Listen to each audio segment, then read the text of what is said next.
یہ پہلا آدمی ہے جو ڈیل نہیں کر رہا. اب اس کی کوئی مثال پیچھے کی طرف تلاش کریں تو ہے نہیں. عمران خان صاحب اگر باہر جانا چاہیں یا ڈیل کرنا چاہیں تو کتنا ٹائم لگے گا ان کو ڈیل کرنے میں؟ 1 minute 1 second that's all. Imran Khan میں یہ بات تو تلاش کرنا کوئی اور امریکہ دریافت کر لے. پیسے کے اندر اس کو کوئی اٹریکشن نہیں ہے. کرپشن اور عمران خان خدا کا خوف کبھی نہیں. اتنا عمران خان کو رگڑا لگا ہے ان کے یہ ضروری تھا، لیکن جتنا پارٹی کو لگ گیا ہے یہ ناانصافی ہے. اب وہ پارٹی تحریک سے جماعت بننا شروع ہو گئی ہے. ناظرین، پاکستانی سیاست میں اتنا احترام، اتنی عزت بہت کم لوگوں کو حاصل ہوئی ہے جتنی جاوید ہاشمی نے حاصل کی ہے.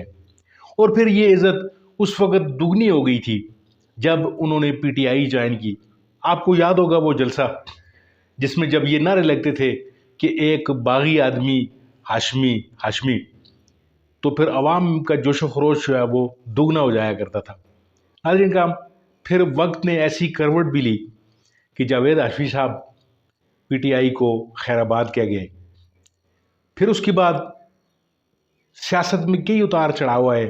پھر انہوں نے نون لیگ جوائن کی اور آج وہ گوشہ گمنامی میں اپنی زندگی کے جتنے ایام ہیں وہ بسر کر رہے ہیں. ناظرین کرام، آج ان کی شخصیت کیا ہے؟ آج وہ عمران خان صاحب کے حوالے سے کیا سوچتے ہیں؟ کیا ان کی سوچ میں کوئی تبدیلی آئی ہے؟ کیا ان کی عمران خان کے بارے میں رائے تبدیل ہوئی ہے؟ کیا وہ نواز شریف کو جو ہے عمران خان صاحب سے بڑا لیڈر سمجھتے ہیں، کم لیڈر سمجھتے ہیں؟ کیا ان کی رائے ہے؟ آپ ذرا یہ ویڈیو دیکھیے، پھر اس کے اوپر بات کرتے ہیں. لیکن جو نئی سچویشن پیدا ہوئی ہے، عمران خان ورسز اسٹیبلشمنٹ، وہ جو نئی سچویشن پیدا ہوئی ہے یہ پہلی دفعہ ہو رہا ہے. کیونکہ میں نے تقریباً تمام لیڈرز کے ساتھ بھی کام کیا ہے، ایز ورکر کیا ہے. تو وہ آخر انہوں نے ڈیل کر کے چلے جانا ہوتا تھا. ہم جیلوں میں پڑے رہتے تھے، وہ وہاں بیٹھے ہوتے تھے.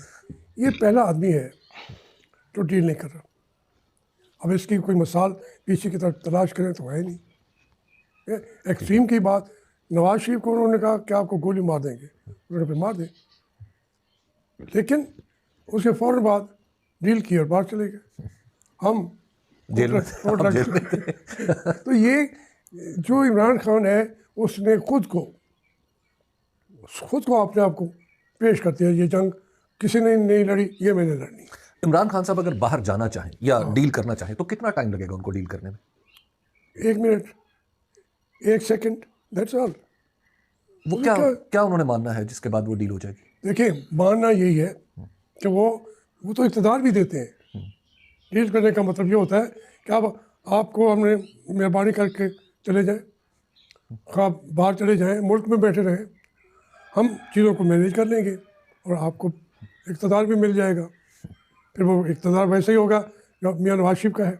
جی، تو وہ اس کو جو اس طریقے کے لیڈر آئے، محترم بے نظیر بھٹو، انہوں نے میثاق جمہوریت کیا. تو اس کے فوراً بعد انہوں نے دبئی میں ملاقات کر لی. جی، مشرف سے ڈیل ہونا شروع ہو گئی. مشرف سے. تو میں نے کہا بیبی نہ کریں. اس کا میرا رابطہ رہتا تھا، میں جیل میں تھا، میرا رابطہ مسلسل رہتا تھا.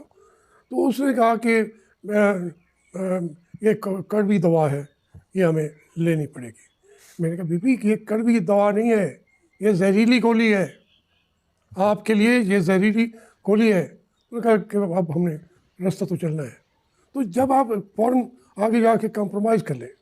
یہ پہلا آدمی ہے جو نہ اٹھ کے جاتا ہے اسلام آباد کی جیل سے باہر، نہ ملک سے باہر. تو وہ تو عذاب ہے.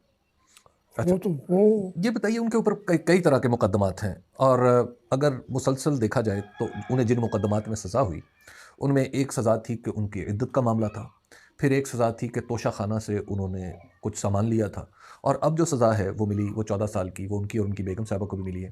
وہ ہے کہ ملک ریاض کے ساتھ مل کر انہوں نے کچھ بدعنوانی کی ہے. کیا آپ کے تجربے میں عمران خان صاحب کے اندر یہ توشہ خانہ کا سامان سمیٹ لینا، مال لے لینا، ادھر سے مال لے کے کچھ بنا لینا، کیا اس طرح کے امکانات تو بہت پہلے نظر آ جاتے ہیں عمران خان صاحب میں؟ آپ کو بھی نظر آ رہا ہے؟ عمران خان میں یہ بات تو تلاش کرنا کوئی اور امریکہ دریافت کر لے. اچھا، اس میں کرپشن کے وہ قریب اس کی سوچ ہی نہیں ہے.